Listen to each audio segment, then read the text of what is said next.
சொல்ல போகிற ஒரு கதை ஒரு அருமையான கதை, ரொம்ப சிம்பிளான கதை தான். ஆனால் கண்டிப்பாக எல்லாருக்கும் பிரயோஜனமான கதையாக இருக்கும்னு நான் விசுவாசிக்கிறேன்.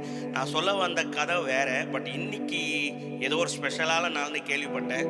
ஸோ ஆண்டவர் இந்த கதையை சொன்னால் கரெக்டாக இருக்கும்னு வெளிப்படுத்தினாங்க. ஸோ கதையை சொல்கிறேன். ஒரு ஊரில் ஒரு பையன் இருந்தானா, அவனுக்கு ஒரு அப்பா அம்மா. வாரம் மாதம் வருடம் அப்படின்னு சொல்லி அவங்க பாட்டியோட வீட்டுக்கு ட்ரெயினில் கூட்டு போய் அந்த பையனை பழகியிருக்காங்க.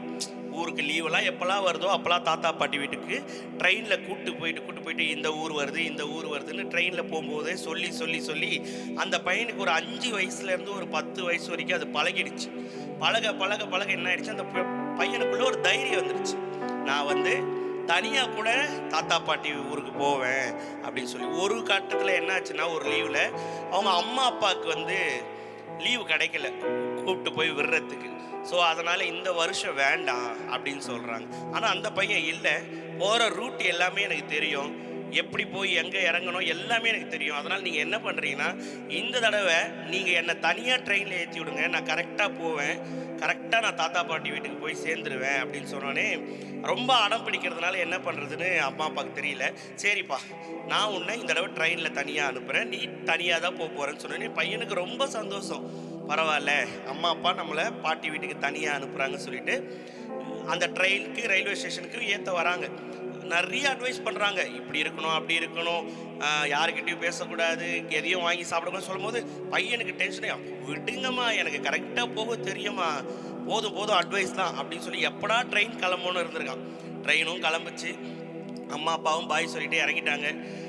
பையன் போகிறான், ரொம்ப சந்தோஷம். எப்பயும் போல் போகிற வர வழியிலலாம் வந்து எல்லாம் சேல்ஸ் பண்ணிட்டு போகிறது, மலை குன்றுகள் எல்லாத்தையும் பார்த்து அவ்வளோ சந்தோஷத்தோடு போயிட்டே இருக்கான். ஒரு மணி நேரம் கழித்து டிக்கெட் கலெக்டர் வராரு. டிக்கெட் கலெக்டர் வந்துட்டு, தம்பி எங்கள் அம்மா அப்பா எங்கே, டிக்கெட் காட்டுங்க அப்படின்னா டிக்கெட்டையும் எடுத்து காட்டுறாங்க. டிக்கெட் எடுத்து பார்த்தோன்னே, நீ மட்டும் தனியாக வந்திருக்க, எப்படி நீ தனியாக வந்த அப்படி இப்படின்ட்டு ஒரு மிரட்டுற தோணியில் கேட்டோன்னே பயந்துட்டான்.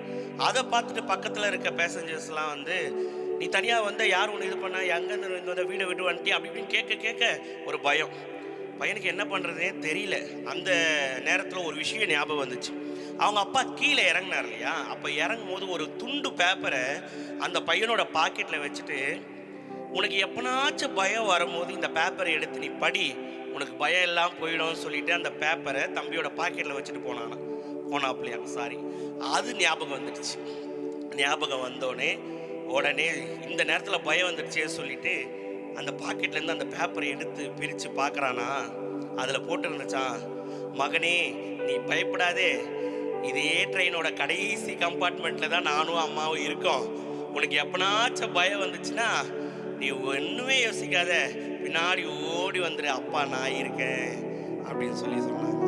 உடனே அந்த பையன் ஓடி போய் அவங்க அப்பாவை கட்டி பிடிச்சிட்டு, அப்பா நான் ரொம்ப பயந்துட்டேன்ப்பா அப்படின்னு சொன்னான். அதுக்கு சொன்னாரா, உனக்கு எப்பயுமே தோளுக்கு தோளா கண்ணுக்கு கண்ணா நான் இருப்பேன்ப்பா, நான் உனக்கு எல்லா வித சூழ்நிலையும் நான் கூட இருப்பேன்னு சொல்லி அப்பா சொன்னாராம். எப்பேற்பட்ட அப்பா இல்லையா. நம்மளுடைய அம்மா அப்பா கூட அப்படிதான், நம்மளுடைய பரம தகப்பனை சொல்லவா வேணும் இல்லை.